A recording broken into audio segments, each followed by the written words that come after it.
ان الحمد للہ نحمده ونستعینه ونستغفره ونعوذ باللہ من شرور انفسنا ومن سیئات اعمالنا من يهده اللہ فلا مضل له ومن يضلل فلا هادی له واشهد ان لا الہ الا اللہ وحدہ لا شریک له واشهد ان محمدا عبدہ ورسولہ اما بعد فإن خير الحديث كتاب الله وخير الهدي هدي محمد صلى الله عليه وآله وسلم وشر الأمور محدثاتها وكل محدثة بدعة وكل بدعة ضلالة وكل ضلالة في النار.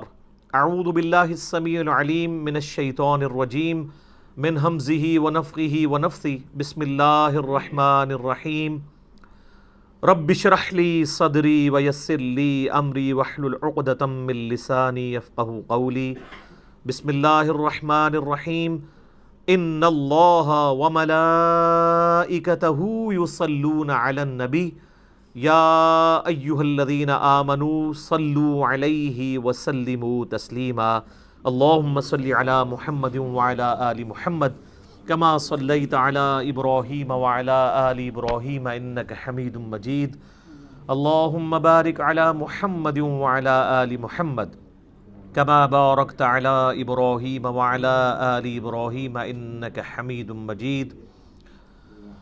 اللهم ربنا آتنا في الدنيا حسنة وفي الآخرة حسنة وقنا عذاب النار. لا الہ الا انت سبحانک انی کنت من الظالمین. حسبنا اللہ ونعم الوکیل. یا حی یا قیوم برحمتک استغیث ولا حول ولا قوة الا باللہ العلی العظیم. ربنا آتنا من لدنک رحمة وہیئ لنا من امرنا رشدا. آمین ثم آمین. الحمدللہ آج 3 نومبر 2019 کو سنڈے کے دن بمطابق 5 ربیع الاول 1441 ہجری میں ہماری قرآن کلاس نمبر 3 انشاءاللہ ہوگی، جس میں ہم انشاءاللہ قرآن حکیم کے تعارف کے اعتبار سے جو میں نے علمی پوائنٹس آج تک ڈسکس کیے ہیں، یعنی 20 پچھلی 2 کلاسوں کے اندر، اس سے آگے ہم انشاءاللہ اس کو لے کے چلیں گے. علمی پوائنٹ نمبر 21 سے آنورڈ. علمی پوائنٹ نمبر 21 وہ ہے میرے بھائیوں، قرآن حکیم عربی ادب کی جس کیٹیگری میں فال کرتا ہے اسے ہم کہتے ہیں خطبے کا سٹائل. قرآن حکیم اس طرح کی کتاب نہیں ہے جیسے کہ آپ کوئی بھی دنیاوی رائٹر آپ دیکھیں گے، جب کتاب لکھتا ہے تو وہ چیپٹرز بناتا ہے، ایک مقدمہ لکھتا ہے، پھر آگے ایک ترتیب کے ساتھ چیزوں کو مختلف چیپٹرز کے اندر ایڈریس کرتا ہے، جیسے ونس اپان اے ٹائم والا سٹائل ہے، اور اس میں ایک ربط پایا جاتا ہے. اس طرح کا ربط قرآن حکیم میں نہیں پایا جاتا جہاں تک چیپٹرز کی ترتیب کا تعلق ہے. البتہ چونکہ قرآن حکیم کا جو سٹائل ہے وہ ایک یونیک سٹائل ہے، اور اسے عربی میں آپ سمجھ سکتے ہیں کہ خطبے کا سٹائل ہے. آپ یہ کہہ سکتے ہیں کہ قرآن حکیم collection of divine origins of almighty اللہ ہے. اللہ تعالیٰ کے خطبات، تقریروں کا مجموعہ ہے. ہر صورت ایک کمپلیٹ تقریر ہے، چاہے وہ مختلف اوقات میں نازل ہوئی، لیکن اگر آپ اس خطبے کو پورے کی پوری صورت کو ایز اے خطبہ دیکھیں گے تو آپ کو اس میں ایک مرکزی ٹاپک نظر آئے گا. جیسے ہمارے خطبہ حضرات بھی، چاہے وہ مذہبی لیڈرز ہوں یا پولیٹیکل لیڈرز ہوں، جب بھی تقریر کرتے ہیں تو ان کا ایک مرکزی ٹاپک ہوتا ہے. اس ٹاپک کے ارد گرد ساری گفتگو چلتی ہے. اس ٹاپک کو جب سٹارٹ کرتے ہیں تو ایک تمہید ہوتی ہے، اس کے بعد پھر کچھ مثالیں بھی ادھر ادھر کی بیان کی جاتی ہیں تاکہ جو خطیب ہے وہ اپنے مخاطب کو اپنی طرف اٹریکٹ کر سکے حالات حاضرہ کے پوائنٹ آف ویو سے. اور پھر جب خطبہ کنکلوڈ ہونے لگتا ہے تو جو سب سے زیادہ مرکزی ٹاپک ہے اس کو دوبارہ سے ایڈریس کیا جاتا ہے، کیونکہ بات کنکلوڈ ہو رہی ہوتی ہے. چونکہ قرآن حکیم اللہ تعالیٰ کے خطبات کا مجموعہ ہے، 114 خطبے ہیں، 114 صورتیں جو ہیں، اس کو ذہن میں رکھ کے قرآن حکیم کو پڑھیں گے تو پھر آپ کو بات سمجھ آئے گی کہ یہ سٹائل کیوں ہے۔ اب سورۃ البقرہ جو ہے، اس کا جو مرکزی ٹاپک ہے وہ سابقہ امت مسلمہ یعنی یہودیوں سے جو غلطیاں ہوئیں جن کی وجہ سے انہیں خمیازہ بھگتنا پڑا، تاکہ یہ موجودہ امت مسلمہ ہے جو امت محمدیہ صلی اللہ علیہ وآلہ وسلم، اس کے لیے گائیڈ لائنز بن جائیں کہ تم سے پہلے ایک بڑی لاڈلی میری اور بھی امت تھی جس میں میں نے اپنی کم از کم 3 کتابیں بھیجی، تورات، زبور، انجیل، ہزاروں پیغمبر بھیجے، لیکن جب انہوں نے توحید سے کنارہ کشی اختیار کی، مشرکانہ اوہام ان کے اندر داخل ہو گئے، تو پھر ہم نے اس چیز کی پرواہ نہیں کی ہے کہ 3 کتابیں ان میں نازل ہوئی تھیں اور ہزاروں پیغمبر نازل ہوئے تھے، حتیٰ کہ وہ خود پیغمبروں کی اولاد بھی تھے بنی اسرائیل۔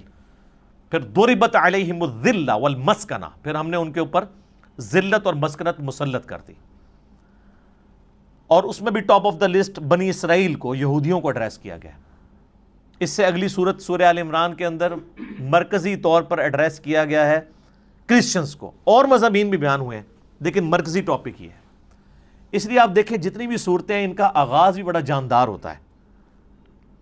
سورۃ البقرہ ہی دیکھ لیں، الف لام میم ذالک الکتاب لا ریب فیہ، یہ وہ کتاب ہے جس میں شک کی کوئی جگہ نہیں ہے۔ اس کا صحیح ترجمہ ہے اس میں شک کی جگہ ہی نہیں ہے۔ ھدی للمتقین،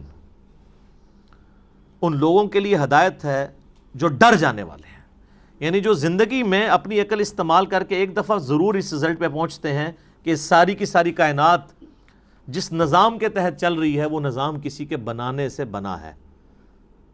God is the only explanation of all the physical phenomena in this universe۔ اس کائنات میں ہونے والے ہر فزیکل فینومینا کے پیچھے خدا ہے، اللہ ہے۔ پھر وہ ڈر جاتے ہیں کہ وہ اللہ جس نے ہماری مرضی کے بغیر ہمیں پیدا کیا ہے، وہ ہمارے ساتھ کچھ بھی کر سکتا ہے، اس کی طرف رجوع لاتے ہیں، غیب پر ایمان لاتے ہیں، نماز پڑھتے ہیں، اس کے دیے ہوئے رزق میں سے اس کی راہ میں خرچ کرتے ہیں۔ اور پھر سورۃ البقرہ کا اینڈ کتنی جاندار آیات پہ ہو رہا ہے، آمن الرسول بما انزل الیہ من ربہ والمؤمنون کل آمن باللہ وملائکتہ وکتبہ ورسلہ آنورڈ۔ اسی طریقے سے آپ ساری صورتوں کو دیکھیں تو ان کا سٹارٹ اور اینڈ بڑا جاندار ہے، اور پھر بیچ میں آپ کو مثالیں بھی بیان کی جائیں گی، واقعات بھی بیان کیے جائیں گے تاکہ بوریت نہ آئے۔ اور یہ قرآن حکیم کی میرے بھائیوں وہ خصوصیت ہے، قرآن بور نہیں ہونے دیتا۔ یہ نہیں ہے کہ اب سورۃ البقرہ شروع ہوئی ہے تو صرف یہودی ایڈریس ہو رہے ہوں گے یا ان کی کوئی ایک چیز خاص ایڈریس ہو رہی ہوگی، نہیں، اس میں کچھ مثالیں بھی بیان ہوں گی، کچھ واقعات بھی بیان ہو جائیں گے اس سے پہلے کے، پھر اس کے بعد ایک کنکلوژن نکالا جائے گا، پھر گائیڈ لائنز ہوں گی، یونیورسل ٹروتھ آئیں گے۔ 7 یونیورسل ٹروتھ سورہ بقرہ میں آئے ہیں، بنی اسرائیل کے واقعات کو اللہ تعالیٰ نے ایڈریس کر کے ہر واقعے کے بعد ایک یونیورسل ٹروتھ بیان کیا ہے کہ یہ میرا رول ہے، جو یہ کرے گا چاہے وہ جو کوئی بھی ہو اس کے ساتھ یہ ہو جائے گا۔ اس لیے قرآن حکیم میں انسان کا انٹرسٹ لوز نہیں ہوتا، بشرطے کہ قرآن پڑھتے ہوئے آپ کو یہ بات سمجھ آئے کہ قرآن کس سٹائل میں لکھا گیا ہے، کس سٹائل میں نازل ہوا ہے۔ مولانا مودودی رحمہ اللہ تعالیٰ نے جو تفہیم القرآن کا مقدمہ لکھا ہے نا، وہ مقدمہ ہی اسی کے اوپر ہے کہ ہمارے عام نوجوان بڑے شوق سے قرآن ترجمے والا لے کے بیٹھتے بھی ہیں، تب بھی ان کو کئی ایک باتیں، ان کو قرآن میں ایک تو ربط نظر نہیں آتا، کیونکہ ہم تو ان کتابوں کے عادی ہیں نا جو انسانوں کی لکھی ہوئی کتابیں ہیں، وہ تو ایک سیکوینس سے چل رہی ہوتی ہیں، ان کا سٹائل ڈیفرنٹ ہوتا ہے، وہ بکش سٹائل ہوتا ہے۔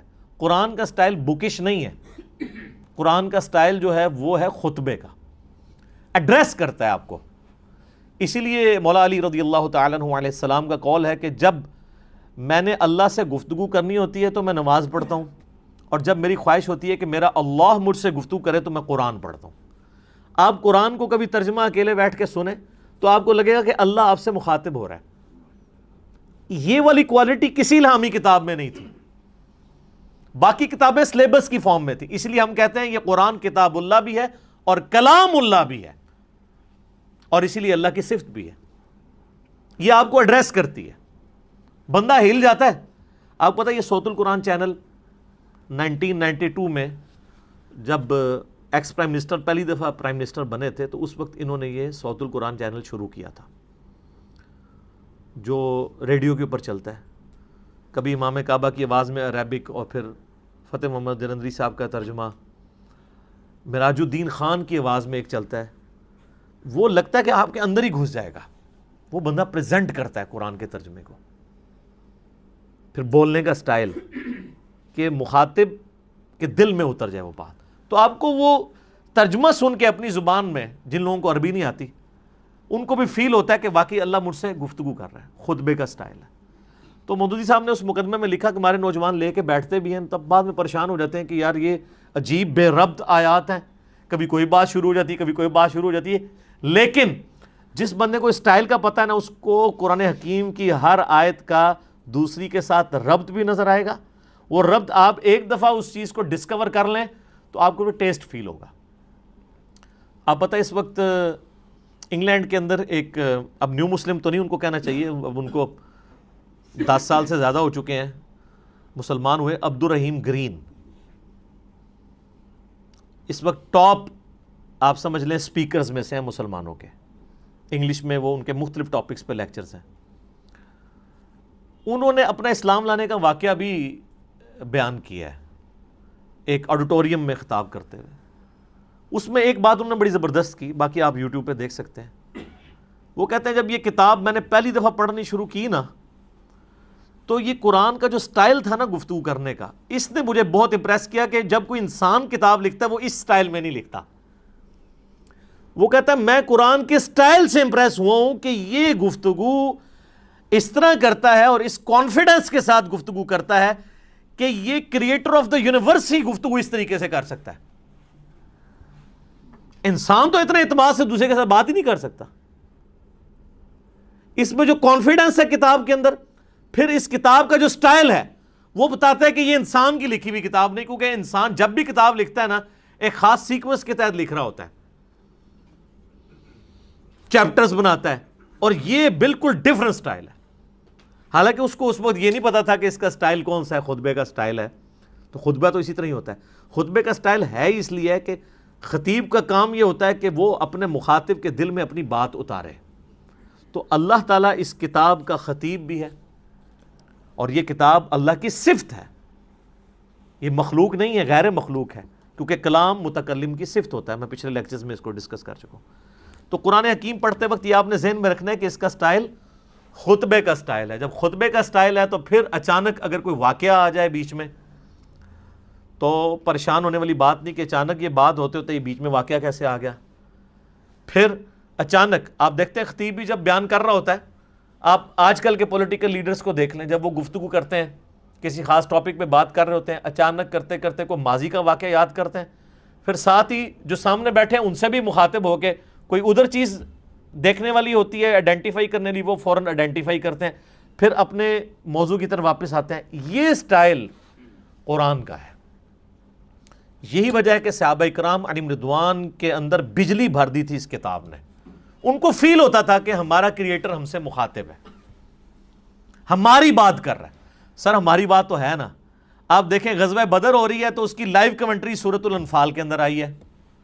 غزوہ احد ہوئی ہے تو 60 آیات مسلسل غزوہ احد میں جو مسلمانوں نے غلطیاں کی, جس کی وجہ سے اللہ نے جو فتح کا وعدہ کیا تھا پورا کرنے کے بعد اس فتح کو شکست میں بدل دیا. ایک ایک چیز ہائی لائٹ کی. سورہ الاحزاب کے اندر غزوہ خندق کی لائیو کمنٹری آئی ہے. اسی طریقے سے سورہ توبہ کے اندر غزوہ تبوک کی پوری ڈیٹیلز آئی ہیں, اتنی ڈیٹیل کے ساتھ. نبی علیہ السلام کی مبارک زندگی کا آخری جو تھا غزوہ, کس طریقے سے مسلمانوں کو اس جد و جہد کے اندر گزرنا پڑ رہا تھا, منافقوں کو فیس کرنا پڑ رہا تھا. اہل ایمان اور منافقین میں فرق کے لیے وہ بہت کریٹیکل سچویشن تھی غزوہ تبوک کی. اور اس وقت بڑے بڑے جو اپنے آپ کو سمجھتے تھے ہم ایمان والے تھے, ان کے بھی پاؤں لڑکھڑا گئے تھے. ظاہر ہے وہ سپر پاور سے ٹکرانا تھا, رومن امپائر سے جا کے. تو یہ ساری کی ساری چیزیں آپ کو پڑھنے کے بعد آپ اس زمانے میں پہنچ جائیں گے، اور پھر آپ یہ فیل کریں کہ آپ اس زمانے کے اندر ہوں اور آپ کا رب آپ سے گفتگو کر رہا ہو۔ اب اس میں تو اسی طرح ہی ہوتا ہے نا، یا ایھا الذین آمنوا جب ہمیں کہا جا رہا ہوتا ہے تو وہ تو 1400 سال پہلے کہا جا رہا ہوتا ہے، لیکن ان میں تو وہ لوگ موجود تھے جنہوں نے وہ غلطیاں کی ہوئی تھی جن کی وجہ سے اللہ ان کو مخاطب کر رہا تھا، تو ان پہ اس چیز کی جو کیفیت طاری ہوتی تھی نا، وہ آج اس لیول کی کیفیت کبھی طاری نہیں ہو سکتی، لیکن اس کے قریب قریب ضرور ہے۔ میرے ایک دوست بتانے لگے، ان کے جاننے والوں کی نا انگلینڈ کے اندر ایک شاپ ہے، تو وہ کہتے ہیں ہم نے نا پورا دن نا ایک قرآن کی تلاوت اور ترجمہ لگایا ہوتا تھا، ایک انگلش میں بھی ریکارڈنگ ہوئی ہوئی ہے، وہ بھی صوت القرآن چینل کے اوپر کبھی کبھار چلتی ہے۔ ویسے یہاں پہ جو رفاح یونیورسٹی ہے نا اسلام آباد میں، تو ان کا 24 گھنٹے قرآن کا چلتا ہے چینل، وہ آلموسٹ 3-4 دن میں قرآن پاک مکمل کر دیتے ہیں۔ تو اس میں ایک انگلش ترجمہ ہے، اس میں عربی کی آواز مشاری راشد کی ہے، اور انگلش ترجمہ جو ہے نا وہ اتنی زبردست آواز میں ہے، جس کو انگلش سمجھ آتی ہے تو وہ لگتا ہے کہ خدا آپ سے مخاطب ہے اور آپ کے دل میں اترتا ہے۔ تو کہتے ہیں انہوں نے اپنی دکان پہ وہ ترجمہ لگایا ہوتا تھا، کہتے ہیں جب کوئی نان مسلم بھی کسٹمر آتا تھا نا تو وہ ایک بار ٹھٹک کے سننا شروع کر دیتا تھا، اور کئی کسٹمرز نے کہا کہ آپ اس کو بند کر دیں، کیونکہ اس کو سننے سے ہمارے اوپر اثرات ہو رہے ہیں۔ ظاہر ہے جب دنیا کی بے ثباتی کا بیان ہو رہا ہو، مرنے کے بعد جی اٹھنے کا بیان ہو رہا ہو، اللہ کو آپ اکاؤنٹیبل ہیں، پھر آپ اپنی مرضی کی زندگی تو نہیں گزار سکتے۔ میری خواہشات اور میری ذات کے درمیان سب سے بڑی رکاوٹ کون ہے؟ اللہ۔ اگر اللہ کو میں نکال دوں تو میں اپنی مرضی کی زندگی گزار سکتا ہوں۔ اس لیے آپ دیکھیں گے جتنے ایتھیسٹ ہیں، منکرین خدا ہیں، وہ بیسیکلی منکرین خدا نہیں ہوتے ہیں، بلکہ وہ اپنی مرضی کی زندگی گزارنا چاہتے ہیں۔ اس لیے پھر اس کے لیے پہلی شرط یہ ہے کہ خدا کو بیچ میں سے نکال دیں، ورنہ یہ تو ہر وقت لٹکتی ہوئی تلوار ہے خدا کا کانسیپٹ، کہ آپ اکاؤنٹیبل ہیں کسی کو، آپ کی جواب دہی ہونے والی ہے مرنے کے بعد۔ تو یہ قرآن حکیم کا خطبے کا سٹائل ہے، یہ قرآن پڑھتے وقت یہ چیز ذہن نشین ہونی چاہیے۔ علمی پوائنٹ نمبر 22 وہ ہے میرے بھائیوں، قرآن حکیم کا جو ایک ڈیوائن میوزک ہے، اس کے اندر ملکوتی غنا ہے، جو ایک آپ شاعری تو اسے نہیں کہہ سکتے، لیکن ہم وزن ہے آیات۔ الرحمن علم القرآن خلق الانسان علمہ البیان۔ آپ دیکھتے ہیں یہ ایک جتنی بھی نہیں ہے، لیکن ان میں ایک ڈیوائن میوزک، ملکوتی غنا، ایک صوتی آہنگ پایا جاتا ہے۔ یہ جو قرآن حکیم کا سٹائل ہے یہ کوئی شاعری والا نہیں ہے، کیونکہ شاعری کے اندر ردیف قافیے جو ہیں وہ بالکل برابر ایک طرح چل رہے ہوتے ہیں، قرآن حکیم میں تو ایسے نہیں چل رہے۔ ایون ملکوتی غنا ہوتا ہے لیکن الفاظ ڈیفرنٹ کے ساتھ، جیسے سورۃ الفاتحہ آپ دیکھ لیں، الحمدللہ رب العالمین الرحمن الرحیم۔ اب رب العالمین میں نون ہے، الرحمن الرحیم کے اینڈ پہ میم ہے، الفاظ تو مختلف ہیں۔ اگر شاعری ہوتی تو یہاں بھی نون ہی ہوتا، لیکن اگلی آیت مالک یوم الدین واپس اسی سٹائل میں۔ تو یہ شاعرانہ کلام بھی نہیں ہے، لیکن اس میں ایک ربط بھی ہے، وہی ربط عرب کے لوگوں کو اٹریکٹ کرتا تھا۔ اگر قرآن حکیم نثر کی فارم میں ہوتا تو اس کی اٹریکشن نہ ہوتی اس طرح کی جو اس کی وجہ سے ہے، اور اسی وجہ سے ہم قرآن حکیم کو طرز لگا کے پڑھ بھی لیتے ہیں، ورنہ قرآن حکیم کی جو آپ قاریوں کی اتنی طرزیں پیاری پیاری سنتے ہیں، یہ کبھی طرز لگا ہی نہ سکتے اگر اس کا نثر کا سٹائل ہوتا تو۔ اور یہ طرز لگانے کا حکم ہے، بخاری اور مسلم میں حدیث ہے، نبی صلی اللہ علیہ وآلہ وسلم نے فرمایا جو قرآن کو ترنم سے نہ پڑھے وہ ہم میں سے نہیں ہے۔ یہ نہ سمجھیے گا کہ یہ لوگ شوقیہ پڑھ رہے ہوتے ہیں، نبی علیہ السلام خود بھی ترنم سے قرآن پڑھا کرتے تھے۔ بخاری مسلم میں کئی احادیث ہیں، حتیٰ کہ بخاری میں ایک حدیث ہے، نبی صلی اللہ علیہ وآلہ وسلم نے فرمایا اللہ تعالیٰ اپنی مخلوقات میں سے سب سے زیادہ شوق کے ساتھ وقت کے پیغمبر کی آواز کو سنتا ہے جب وقت کا پیغمبر ترنم کے ساتھ قرآن پڑھ رہا ہوتا ہے، اپنی کتاب پڑھ رہا ہوتا ہے۔ اللہ تعالیٰ اس چیز کو شوق سے سنتا ہے۔ آپ عرب کے قاریوں کو دیکھیں نا، اور میں کہتا ہوں آج کے دور میں جیسے کہ مشاری راشد نے ایک عام مسلمان کے دل میں قرآن حکیم کی محبت پیدا کی ہے نا، وہ یقیناً ان کا خاصہ ہے۔ دیکھیں یہ فیلڈ ہے نا، قرآن حکیم کی ایک فیلڈ ہے کہ ایک بندہ اچھی عربی جانتا ہو، اچھی تفسیر کر لے، یہ ایک فیلڈ ہے۔ ایک فیلڈ یہ ہے کہ قرآن حکیم کی وہ خطاطی اچھی کر لے۔ اب عالم دین تو خطاطی نہیں کر پائے گا، ایک جو خطاط کر سکتا ہے۔ اس وقت بھی آپ کو پتہ ہے جو ٹاپ آف دا لسٹ خطاط ہے، جو اب مسجد نبوی میں ساری حرمین میں جو رائٹنگ کر رہا ہے، وہ پاکستان کا ہے، کراچی کا رہنے والا ہے۔ اس کو پورا آفس دیا انہوں نے، ادھر تو اس بیچارے کو پوچھتا ہی کوئی نہیں تھا، وہ تو جب اس کی رائٹنگ سامنے آئی ہیں تو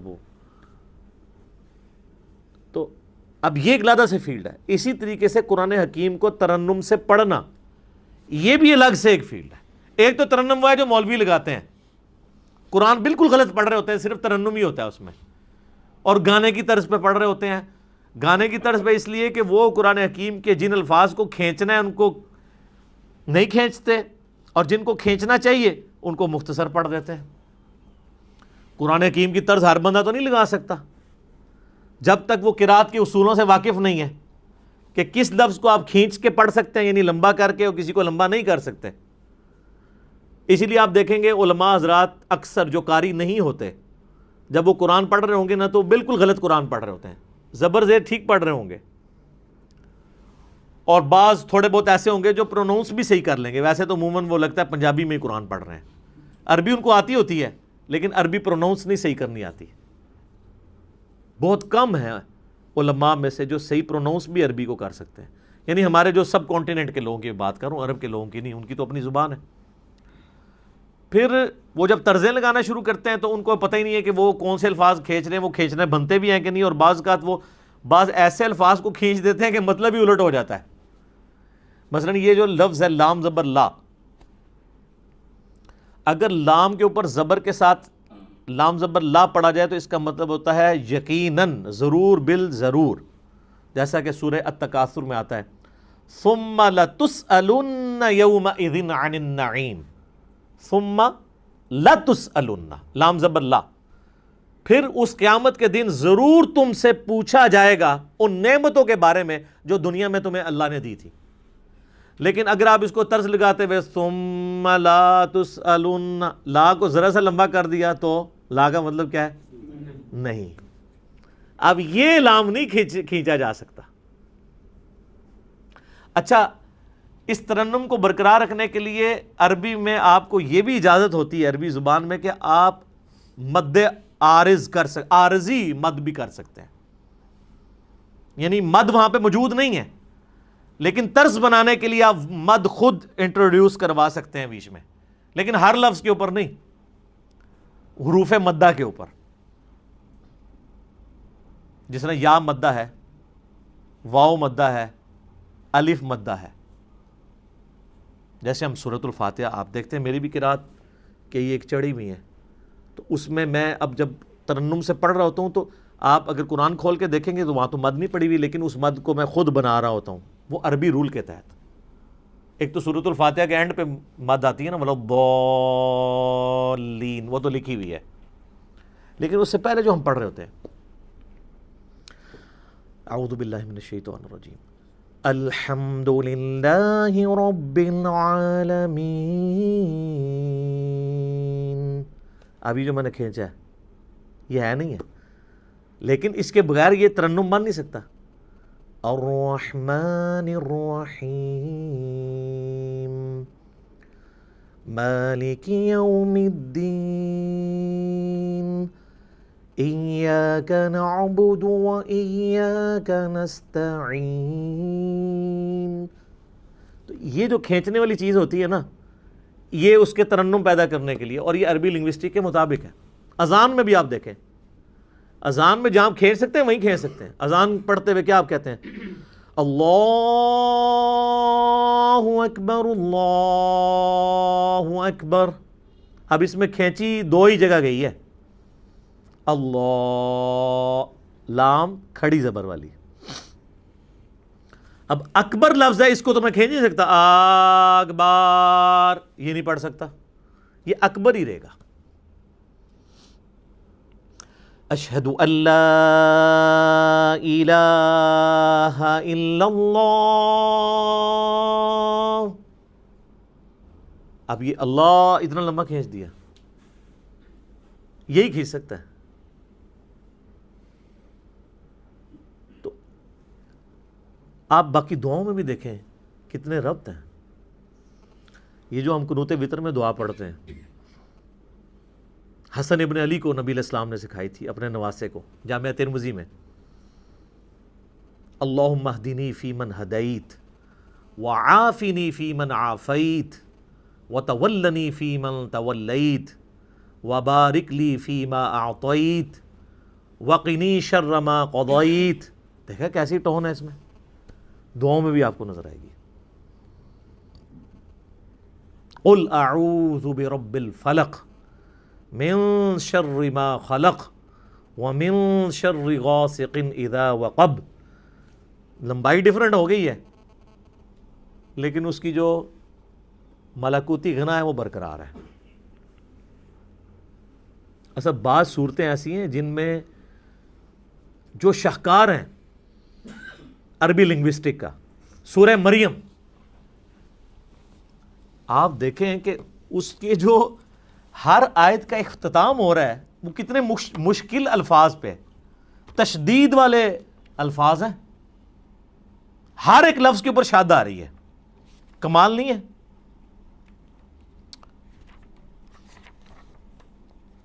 پارہ نمبر 16 کے اندر جا کے آتی ہے نا سورہ مریم. اعوذ باللہ من الشیطان الرجیم. آپ دیکھیں پہلے تو حروف مقطعات ہیں، اس کے بعد ذکر رحمت ربک عبدہ زکریا اذ نادى ربه نداء خفيا قال ربي إني وهن العظم مني واشتعل الرأس شيبا ولم أكن بدعائك ربي شقيا. اس کے بعد اگلے ولیا رضیا سمیا عتیا عشیا صبیا تقیا عصیا حیا شرقیا سویا تقیا زکیا بغیا. ٹون ہے. اور یہ دو صورتیں تو کمال ہیں، سورہ طٰہٰ اور سورہ مریم. طٰہٰ ما انزلنا علیک القرآن لتشقى الا تذکرۃ لمن یخشی. سر عربی ایویں تو پاگل نہیں ہو گئے تھے جناب، کیا وہ جڈ قوم ہے اور سپر پاورز الٹ کے رکھ دی ہیں صدیوں کی. بجلی بری گئی تھی ان کے اندر، اس قرآن نے ان کے اندر یقین ڈال دیا تھا. وہ تو یعنی جتنے لوگ اپنی زندگی سے محبت کرتے ہیں اتنی وہ اپنی موت سے محبت کرتے تھے. اور جب اس لیول کی کوئی آرمی ہو اس کے آگے کون ٹھہر سکتا ہے؟ کوئی ریسورسز نہیں تھے، کافروں کے ریسورسز چھین کے ان کو الٹ دیا. وہ ایمان اس کتاب کے ذریعے یتلو علیہم آیاتہ ویزکیہم ویعلمہم الکتاب والحکمہ. یہ بجلی نبی علیہ السلام نے قرآن کے ذریعے بھری ہے ان کے اندر. تو یہ اس کے اندر ایک ڈیوائن میوزک ہے، ترنم ہے. اس کی وجہ سے عربی لوگ، چونکہ آپ پتہ ہے ان کو شاعری کے ساتھ بھی بڑا شغف تھا. آپ عمر سیریز دیکھیں تو آپ دیکھیں گے وہ عام گفتگو میں بھی شاعرانہ انداز میں گفتگو کر لیتے تھے. فی البدی ان کی عام گفتگو بھی جو ہے وہ بھی ہم پلہ الفاظ کے اوپر مشتمل ہوتی تھی. اسی لیے وہ نان عربز کو اجمی کہا کرتے تھے. یہ تو گونگے ہیں، ہمارے سامنے بول ہی نہیں سکتے، حالانکہ خود چٹے ان پڑھ تھے، علم کوئی نہیں تھا لیکن زبان کے ماسٹر تھے. تو اللہ نے ان کا وہی غرور توڑا کہ ان کو زبان پہ ناز تھا. اللہ نے ایسی کتاب دی کہ شعراء نے بھی اپنے کلام پھاڑ دیے. کمال تو یہ ہوتا ہے نا کہ جو کسی کا غرور ہے وہی توڑ دیا جائے. موسیٰ علیہ السلام کے زمانے میں جادوگروں کو غرور تھا، اللہ نے موسیٰ علیہ السلام کو وہ معجزہ دیا کہ وہ جادوگر بھی سجدے میں گر پڑے. پہلے جادوگر گرے ہیں کیونکہ ان کو سمجھ آ گیا کہ یہ جو کچھ کر رہے ہیں جادو نہیں ہے، ہمیں پتہ ہے کہ جادو کیا کر سکتا ہے. ایک جادوگر جو ہے وہ جادو کے ایپیکس کو جانتا ہے. ایک میڈیکل کی فیلڈ کا بندہ وہ جانتا ہے کہ میڈیکل زیادہ سے زیادہ کیا کر سکتی ہے. آج آپ کسی ڈاکٹر سے کہیں، اب تو یہ چیز تو ایوالو ہو چکی ہے نا کہ ہڈی کو جوڑنے کے لیے ایک ٹائم درکار ہے. انسان کی ہڈی، وہ ٹائم اس کو چاہیے، وہ بانڈ بنے گا، پلسٹر کرتے ہیں جب ٹوٹ جائے. آپ اگر کسی ڈاکٹر کو کہیں کہ ایک شخص ایسا ہے کہ آپ اس کے بعد ہڈی 2 ٹکڑے کر کے لے جائیں, وہ صرف ہاتھ یوں پھیرے گا, ہڈی واپس اپنی جگہ پہ آگے اسی وقت جڑ جائے گی اور بندہ بھاگنا شروع کر دے گا, تو ڈاکٹر مان لے گا آپ کی بات؟ نہیں. اس کو پتہ ہے یہ نہ تو فزیکل فنامنا آف نیچر سے ثابت ہوتی ہے چیز, نہ یہ ہماری جو میڈیکل سائنس ایوالو ہو چکی ہے اتنی ترقی کے بعد, یہ پاسبل نہیں ہے. اس کا ایک نیچرل پیریڈ ہے, وہ اس نے گزارنا ہے. تو وہ پھر اس چیز کو کہے گا یہ تو معجزہ ہی ہو سکتا ہے, سائن ہی ہو سکتی ہے کوئی.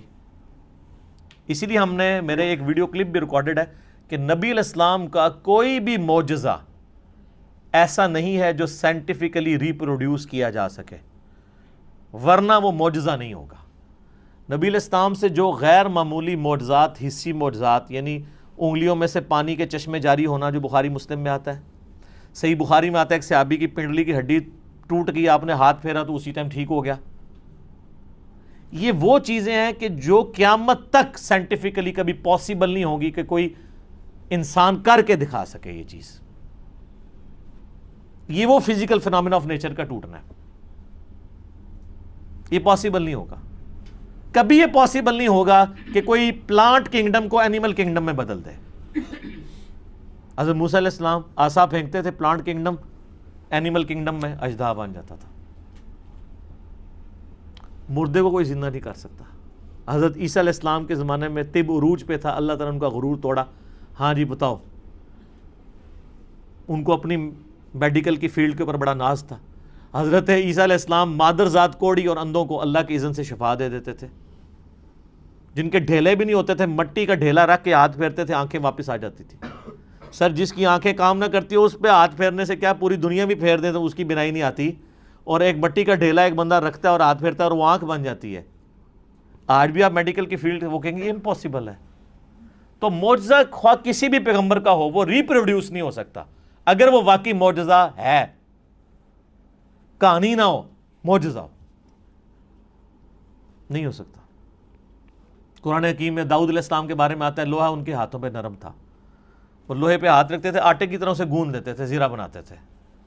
تو آپ سمجھ سکتے ہیں میڈیکلی اب یہ چیز ثابت ہے کہ کم از کم 1500 ڈگری سینٹی گریڈ چاہیے لوہے کو اس فارم میں لانے کے لیے کہ جس میں آپ مولڈ کر سکیں, اور اگر لے آئیں گے تو اس پہ ہاتھ کوئی نہیں لگا سکتا, اور وہ ٹھنڈے لوہے کے اوپر یوں ہاتھ پھیرتے ہیں اور وہ یوں مولڈ ہو جاتا ہے. یہ وہ معجزہ, یہ ریپروڈیوس نہیں کبھی ہو سکے گا.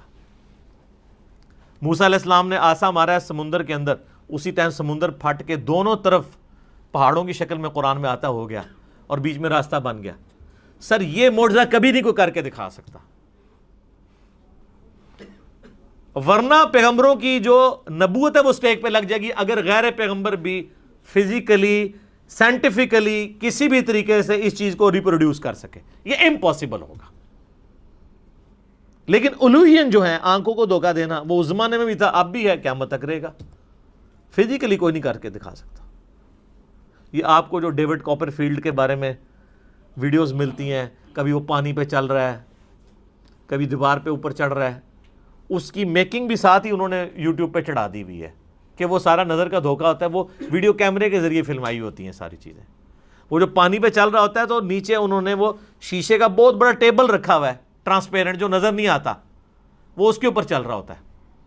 اس لیے آپ دیکھیں گے وہ پانی پہ چل رہا ہوتا ہے تو نیچے لوگ اس کے نیچے سے یوں تیر رہے بھی ہوتے ہیں, کیونکہ وہ شیشے کے اوپر چل رہا ہوتا ہے. وہ شیشہ اتنا ٹرانسپیرنٹ ہے کہ وہ پانی میں نظر ہی نہیں آتا. وہ جب سائڈ سے دکھاتے ہیں ٹیبل تو پھر نظر آ جاتا ہے. اور شکر ہے کہ یہ پاکستان میں نہیں, ورنہ اولیاء اللہ کے سردار بن جاتا ہے ڈیوڈ کاپر فیلڈ. ہاں, اسٹیچو آف لبرٹی غائب کر دیتا ہے, وہ کیمرے میں غائب کرتا ہے, فزیکلی نہیں کر سکتا. اور سر دیکھیں اتنا ایماندار ہے, وہ بھی بے ایمان نہیں ہے, وہ بھی اسے یہ نہیں کہتا کہ میں فزیکلی کروں, وہ کہتا ہے ایلوژن, آنکھوں کا دھوکہ.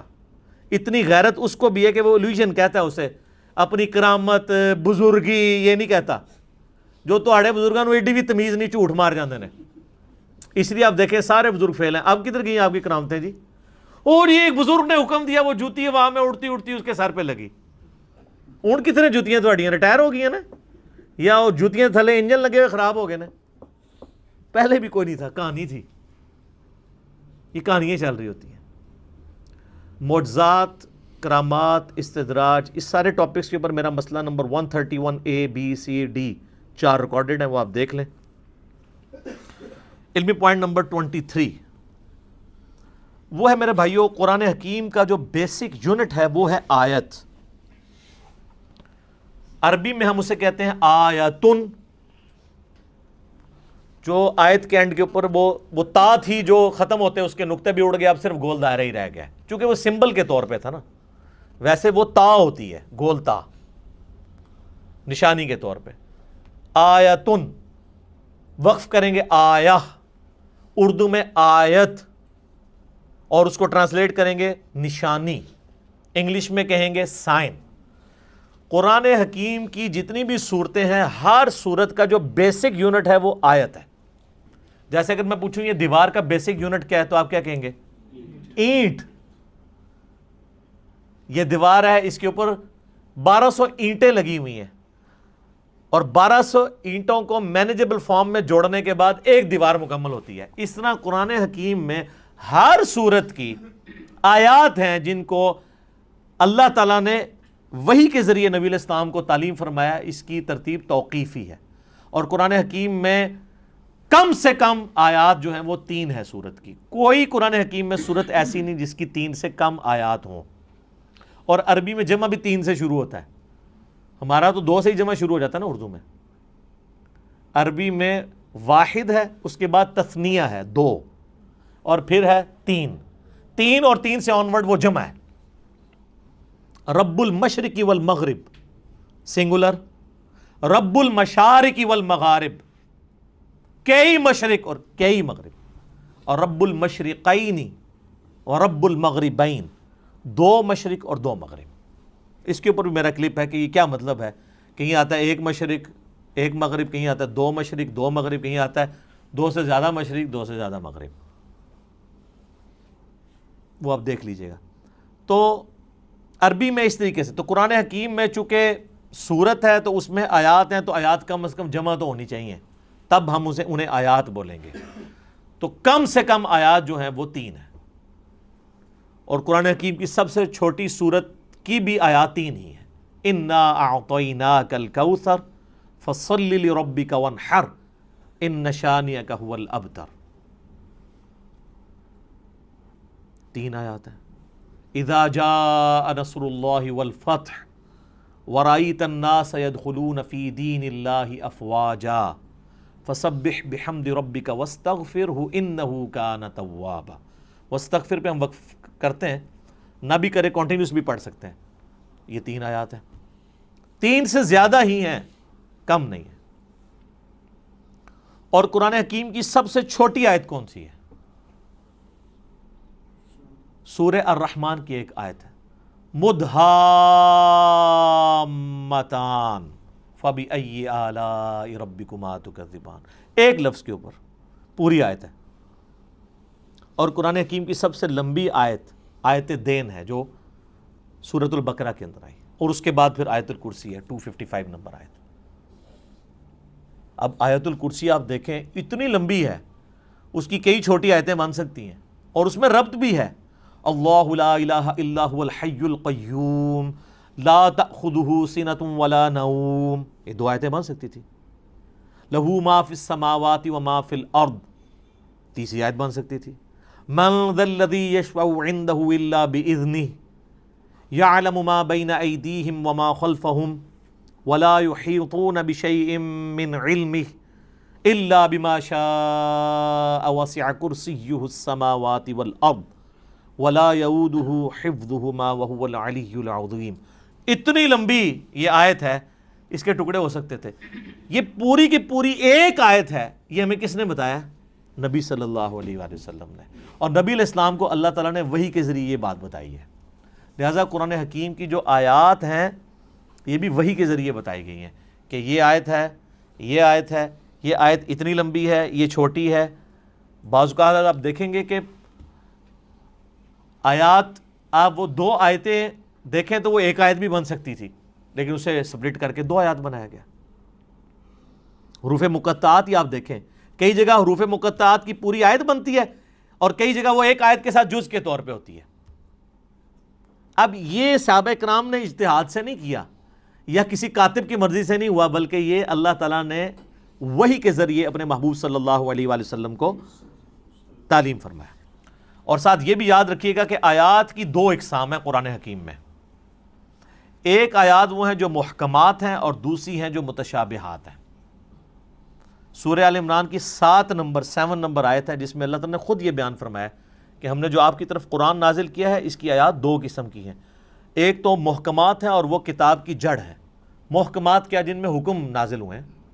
جیسے حکم ہے کہ ایک اللہ کو ایک مانو، پیغمبروں پر ایمان لاؤ، کتابوں پر لاؤ، فرشتوں پہ لاؤ، آخرت پر لاؤ ایمان، نماز قائم کرو، زنا سے بچو، چوری سے بچو، ماں باپ کے ساتھ حسن سلوک کرو. جتنے اللہ کے احکامات ہیں یہ محکم آیات ہیں. اور قرآن نے کہا کہ یہ ام الکتاب ہے، کتاب کی ماں ہے، جڑ ہے. اور پھر کہا گیا دوسری جو قسم ہے وہ ہے متشابہات. سورہ آل عمران آیت نمبر 7. میں ٹائم بچانے کے لیے عربی اس کی سکپ کر رہا ہوں، ڈائریکٹ اردو میں بات کر رہا ہوں. اور کہا گیا وہ متشابہات جو ہیں ان کی جو تعویل ہے وہ صرف اللہ کے علم میں ہے، اور اہل ایمان صرف ان پر ایمان لاتے ہیں اور اس کی تعویل کو اللہ کے سپرد کرتے ہیں، اور پھر اللہ سے یہ دعا کرتے ہیں کہ جو کچھ اس کتاب میں نازل ہوا ہم اس پر ایمان لاتے ہیں. اور پھر وہ کہتے ہیں ربنا لا تزغ قلوبنا بعد اذ ہدیتنا وہب لنا من لدنک رحمہ انک انت الوہاب آمین. اے رب ہمارے دلوں کو ٹیڑھا مت کرنا بعد اس کے کہ تو نے ہمیں ہدایت عطا فرمائی، اور ہمیں اپنے پاس سے رحمت عطا فرما، اے عطا فرمانے والے. تو متشابہات کی وہ تفصیل میں نہیں پڑھتے، اور قرآن میں کہا گیا انہی آیات میں کہ جو ان متشابہات کے پیچھے پڑھتے ہیں ان کے دل ٹیڑھے ہو چکے ہیں، کیونکہ ان کا سلوشن ہمارے پاس موجود نہیں ہے. یہ نہ سمجھیے گا کہ ان کا مطلب ہی کوئی نہیں پتا کسی کو. صرف متشابہ عربی میں کہتے ہیں ریزیمبلنس والی چیزیں. مثلا جنت کے بارے میں جتنی باتیں ہیں یہ متشابہات ہیں کہ جنت میں نعمتیں ملیں گی، حوروں کا کنسیپٹ ہے. اب دنیا میں اس کی مثال آپ من و ان تو پیش نہیں کر سکتے، دنیاوی عورتیں تو اس کی مثال نہیں ہو سکتی، لیکن دنیاوی عورتوں کو اللہ تعالیٰ نے ایک ریزیمبلنس کے طور پر دنیا میں ماڈل کے طور پہ پیش کیا ہے کہ بس جس طرح یہ ہے ایسے ہی حوریں بھی ہوں گی. لیکن وہ کیسی ہیں؟ وہ سورہ سجدہ میں ہے کہ جو اللہ نے تمہارے آنکھوں کی ٹھنڈک چیزیں نعمتیں چھپا رکھی ہیں وہ کوئی اس کو امیجن بھی نہیں کر سکتا. بخاری مسلم میں ہے کہ نہ کسی کے دل میں ان کا کھٹکا بھی گزرا ہے کبھی، نہ کسی آنکھ نے دیکھی، نہ کان نے سنی، نہ کسی کے دل پہ کھٹکا گزرا جو اللہ نے جنت میں نعمتیں تیار کر رکھی ہیں. لیکن اس کی مثالیں بیان کی جاتی ہیں. اسی طریقے سے کہا گیا شہید زندہ ہے لیکن تمہیں شعور نہیں ہے. کہہ دیا نا بھئی زندہ کیسے ہے؟ مرا ہوا ہے، اٹھ نہیں سکتا، قبر سے باہر نہیں نکل سکتا. یہ متشابہ آیات ہے کہ وہ آخرت کی زندگی ہے، اس پہ دنیا کے رولز اپلائی نہیں ہوتے. اچھا قرآن بار بار کہہ رہا ہے کہ تمہیں شعور نہیں ہے. ہمارے مسلمانوں نے جس چیز سے منع کیا تھا شعور نہیں ہے، انہوں نے الٹا شعور بنایا اور کہا جی زندہ ہے تو زندہ سے تو آپ مانگ بھی سکتے ہیں، تو اسی لیے ہم جا کے مردوں سے مانگتے ہیں. تو اس پہ پھر میں ہی پھکی دیتا ہوں کہ یہ زندہ بندے میرے پاس بیٹھے ہوئے ہیں 70-80 کے قریب، میں کسی سے بھی پانی مانگوں مجھے دے دے گا. آپ ذرا اپنے والے زندہ سے ذرا مانگو نا کہ چلو قبر کے اندر سے کوئی ہاتھ باہر نکال کے بتا دے. اگر آپ یہی رول لگا رہے ہو پھر آپ کو ماننا پڑے گا کہ یہ زندگی اور وہ زندگی اور. اس زندگی میں سانس کی ضرورت ہے، کھانے پینے کی ضرورت ہے اور رفع حاجت کرنے کی ضرورت ہے. اس زندگی میں ان چیزوں کی ضرورت نہیں ہے. تو جب شعور ہی نہیں، متشابہات ہیں اس کے پیچھے پڑے ہوئے ہیں. اور بخاری مسلم میں حدیث ہے، تم دیکھو جب کوئی شخص قرآن کی متشابہ آیات کے پیچھے پڑا ہوا ہے تو جان لو یہ وہی بدبخت اور گمراہ شخص ہے جس کے بارے میں قرآن میں اللہ نے کہا ہے کہ ان کے دل ٹیڑھے ہو چکے ہیں. اور اہل ایمان کی نشانی ہے ربنا لا تزغ قلوبنا بعد اذ ہدیتنا. تو یہ متشابہات اور محکمات پہ بھی میرا ایک کلپ ریکارڈڈ موجود ہے جس میں نے ڈیٹیل کے ساتھ اس کے اوپر ڈسکشن کی تھی. علمی پوائنٹ نمبر 24 وہ ہے میرے بھائیوں، قرآن حکیم کی آیات مل کر ایک مکمل صورت بناتی ہیں، جس کا کچھ حصہ میں پہلے ڈسکس کر چکا کہ قرآن حکیم میں کم از کم 3 آیات والی ایک صورت ہے. سورۃ الکوثر، سورۃ النصر اور بھی سورۃ العصر میں بھی 3 آیات ہی ہیں، کم سے کم 3. زیادہ سے زیادہ سب سے زیادہ سورۃ البقرہ میں 286. تو آیات مل کے مکمل صورت بناتی ہیں. بیسک یونٹ آیت اور اس کا مکمل جب خطبہ ہوتا ہے تو وہ صورت. علمی پوائنٹ نمبر 25 وہ ہے میرے بھائیو، قرآن حکیم میں کل 114 صورتیں ہیں جن کی ترتیب توقیفی ہے۔ نبی علیہ السلام نے بتایا ہے کہ پہلی سورۃ الفاتحہ ہے، دوسری سورۃ البقرہ ہے، تیسری سورہ آل عمران ہے، چوتھی سورہ نساء ہے، پانچویں سورۃ المائدہ ہے، چھٹی جو ہے وہ سورۃ الانعام ہے، آنورڈ کرتے کرتے 12 نمبر سورۃ الاخلاص ہے، 113 سورۃ الفلق ہے اور 114 سورۃ الناس ہے۔ یہ ساری کی ساری ترتیب اس کی صورتوں کی یہ توقیفی ہے، نبی علیہ السلام کے بتانے پر موقوف ہے اور وہ وحی کے ذریعے بتائی گئی ہے۔ اور بخاری مسلم میں آتا ہے، صحابہ اکرام کہتے ہیں نبی علیہ السلام کے ساتھ حضرت جبرائیل دورہ قرآن کیا کرتے تھے۔ صحابہ نے نہیں دیکھا، نبی علیہ السلام کے بتانے پہ کہ نبی علیہ السلام نے بتایا کہ جبرائیل علیہ السلام میرے ساتھ ہر سال آ کے جو ہے وہ دورہ قرآن، جتنا قرآن نازل ہوتا تھا اس کو رپیٹ کرواتے تھے، اور جس سال آپ کی وفات ہوئی اس سال 2 دفعہ رپیٹ کیا رمضان میں، اور اسی سے آپ علیہ السلام کو پتہ چل گیا کہ اب اگلے سال میں زندہ نہیں رہوں گا۔ تو نبی علیہ السلام نے اس کی ترتیب کو بھی انشور کیا ہے، وہی ترتیب جو لوح محفوظ میں ہے، جو ہمارے پاس مصحف میں ہے، اگرچہ یہ ترتیب نزول نہیں ہے لیکن اللہ کے ڈیوائن علم میں یہی ترتیب ہے، سرکمسٹانسز کے اوپر قرآن نازل ہوا، اور آج جو ہمارے پاس یہ ترتیب ہے یہ نبی علیہ السلام کے بتانے پر موقوف ہے۔ علمی پوائنٹ نمبر 26 وہ ہے میرے بھائیوں، قرآن حکیم کل 5 طرح کے ٹاپکس کی کیٹیگری میں فال کرتا ہے، اگر بڑی بڑی کیٹیگریز بنائی جائیں۔ اس کے اوپر پوری ایک کتاب لکھی ہے شاہ ولی اللہ دہلوی نے، الفوز الکبیر فی اصول التفسیر، اللہ کا بہت بڑا کرم، کامیابی اللہ کی طرف سے اصول تفسیر کے اوپر۔ اس میں انہوں نے یہ دعویٰ کیا ہے کہ اللہ تعالیٰ نے مجھ پہ یہ حقیقت کھولی ہے کہ قرآن حکیم کی آیات 5 طرح کی کیٹیگریز میں فال کرتی ہے۔ اب یہ اس طرح کی قرآن حکیم میں کئی ایک انویشنز ہیں جو ہمارے پرانے بزرگوں نے نہیں کی ہیں، آج کل کے لوگوں نے کی ہیں۔ جیسا کہ آپ دیکھ رہے ہیں کہ میں نے بتایا بھی تھا کہ قرآن حکیم میں جو سورۃ الحدید ہے وہ جس نمبر کے اوپر آ رہی ہے اٹامک نمبر بھی وہی ہے۔ اب اس پرانے زمانے میں تو اٹامک نمبر نہیں ہوا کرتے تھے، یہ ہر آنے والے زمانے میں، یہ حروف ابجد کے اوپر میرا ایک کلپ دیکھ لیں، اس میں نے ڈیٹیل سے یہ بتائی ہے، تو یہ چیزیں آپ کو نظر آئیں گی۔ وہ ہر زمانے میں جو بندہ قرآن پہ محنت کرے گا اس کے اوپر ٹروتھ ریویل ہوگا۔ قرآن حکیم میں آیات جوڑوں کی شکل میں نازل ہوئیں صورتیں، پرانے بزرگوں سے آپ کو اس طرح کی چیزیں نہیں ملیں گی، لیکن یہ حمید الدین فراہی رحمہ اللہ تعالیٰ، جو ڈاکٹر اسرار صاحب کے آپ سمجھ لیں دادا استاد تھے، انہوں نے پہلی دفعہ یہ ٹروتھ ریویل کیا کہ قرآن حکیم کی ہر صورت کا کوئی نہ کوئی جوڑا ہے۔ کچھ تو ہمیں پتہ ہی ہے، سورۃ الفلق، سورہ جو ہے وہ سورہ ناس، یہ مطلب جوڑا ہے دونوں کا، لیکن جو بیچ میں کی صورتیں انہوں نے پھر بتایا کہ واقعی وہ جوڑے ہیں، جیسے مرد و عورت کا جوڑا ہوتا ہے اس طرح ریسیپروکل پایا جاتا ہے صورتوں کے اندر۔ سورہ بقرہ اور سورہ آل عمران بھی جوڑا ہے، ایک یہودیوں کو ایڈریس کرتی ہے، دوسری عیسائیوں کو ایڈریس کرتی ہے۔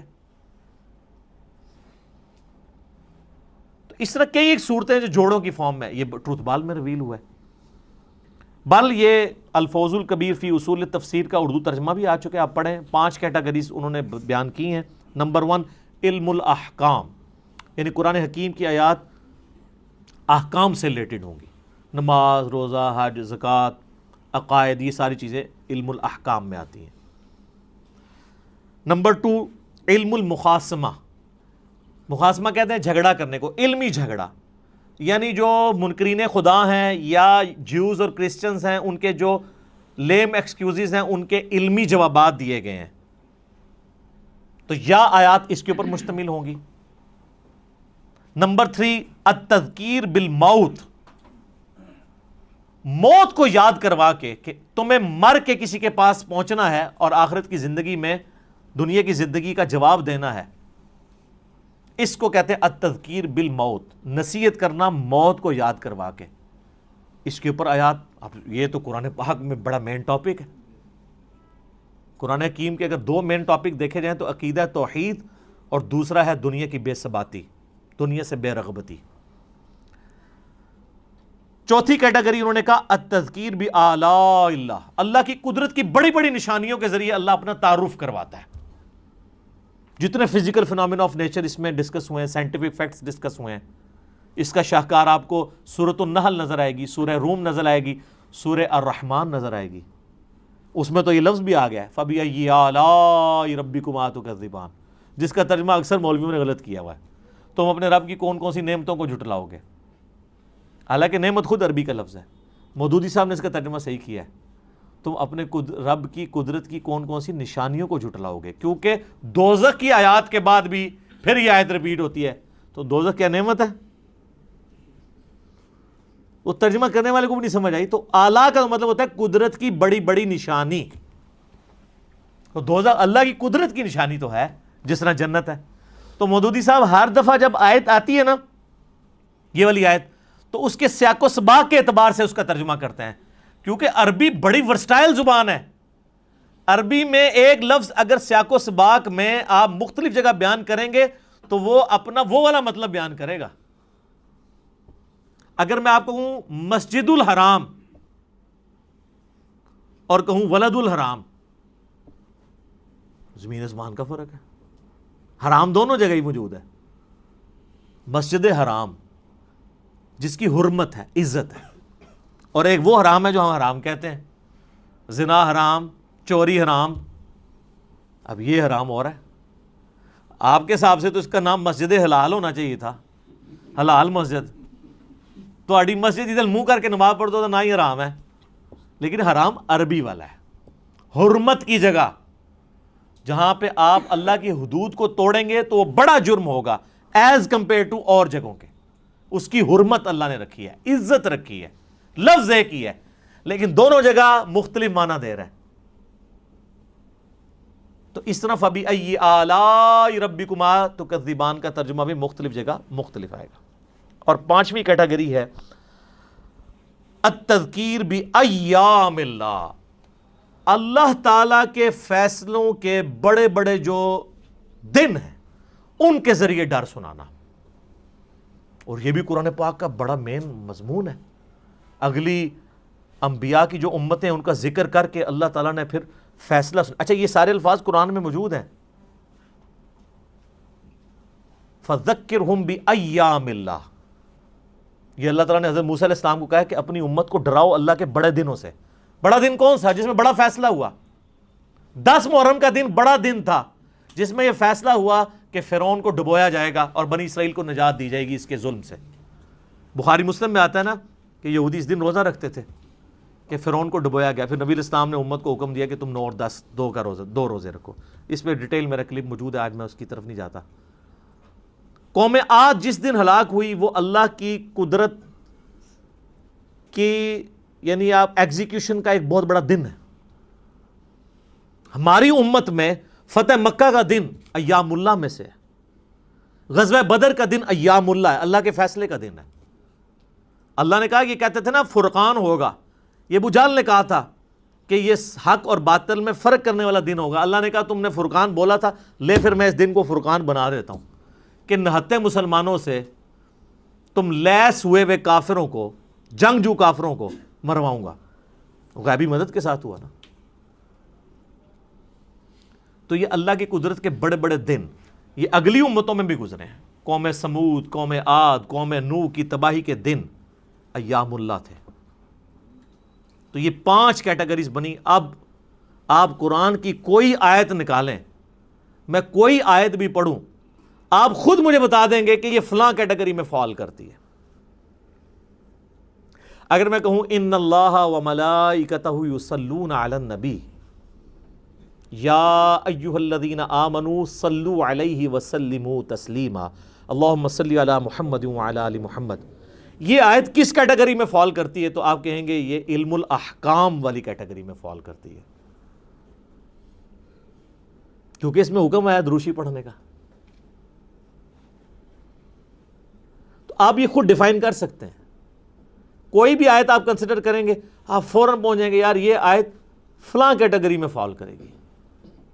افلا يعلم اذا بعثر ما في القبور وحصل ما في الصدور. کتنا ان آیات کے اندر زور ہے. یہ التذکیر بالموت ہے کہ مرنے کے پاس تمہیں بعد اپنے رب کے حضور پیش ہونا ہے. اس کیٹیگری میں فال کرتی ہے. اور اسی طریقے سے آپ سورہ رحمان شروع کریں, اللہ کی قدرت کی نشانیاں. سورۃ النحل میں اللہ تعالیٰ نے کہا ہم نے شہد کی مکھی کے اوپر بھی یہ وحی کی ہے اور اس کو ہم نے راستے دکھائے ہیں کہ پھولوں کا رس چوس اور یہ سب کچھ. اس طرح کی جتنی چیزیں ہیں. سورۃ البقرہ میں آیا آسمان سے بارش کا برسنا, زمین سے سبزے کا نکلنا. یہ آیات جتنی ہیں کس کیٹیگری میں فال کرتی ہیں؟ التذکیر بآلاء اللہ, اللہ کی قدرت کی بڑی بڑی نشانی ہے. اور اس طریقے سے سورہ المائدہ کے اندر, سورہ نساء کے اندر, سورۃ البقرہ کے اندر اللہ تعالیٰ جو کرسچنز کو, جوز کو جواب دیتا ہے. سورہ مائدہ میں اللہ تعالیٰ فرماتا ہے نا کہ عیسیٰ کی مثال تو اللہ کے ہاں آدم کی سی ہے. آدم کو تو تم بھی اللہ کا بندہ ہی مانتے ہو, حالانکہ اس کی تو نہ ماں تھی نہ باپ. عیسیٰ کا باپ نہیں تھا تو اس کو تم نے خدا بنا لیا. جس کی ماں بھی نہیں تھی باپ بھی نہیں تھا اس کو تو تم بھی بندہ مان رہے ہو. اب یہ مخاصمہ کیا نا, جھگڑا کیا علمی, جس کو میں اینٹی وینم پھکی والی بات کرتا ہوں, الزامی جواب. یہ علم المخاصمہ ہے. ٹھیک ہو گیا جی. ابھی 26 پوائنٹ ہوئے ہیں جی, 14 ابھی بھی باقی ہیں. تو ہو سکتا ہے کہ چوتھا 5واں لیکچر بھی اس پہ ہو. اب ہمارا ٹائم پورا ہو چکا ہے. اللہ تعالیٰ سے دعا ہے جو حق بات میں نے کہی اللہ تعالیٰ ہمارے دلوں میں راسخ فرمائے. اگر جذبات میں میرے منہ سے کوئی غلط بات نکل گئی تو اللہ تعالیٰ ہمیں معاف کر دے, ہمارے دلوں سے محو بھی کر دے. اللہم صلی علی محمد وعلی آل محمد کما صلیت علی ابراہیم وعلی آل ابراہیم انک حمید مجید. اللہم بارک علی محمد وعلی آل محمد کما بارکت علی ابراہیم وعلی آل ابراہیم انک حمید مجید. اللہ تعالیٰ ہمیں اس دعوت حق کو دوسرے بھائیوں تک پہنچانے کی توفیق عطا فرمائے. سبحانک اللہم وبحمدک اشہد ان لا الہ الا انت استغفرک واتوب الیک وما علینا الا البلاغ المبین. جزاکم اللہ خیرا.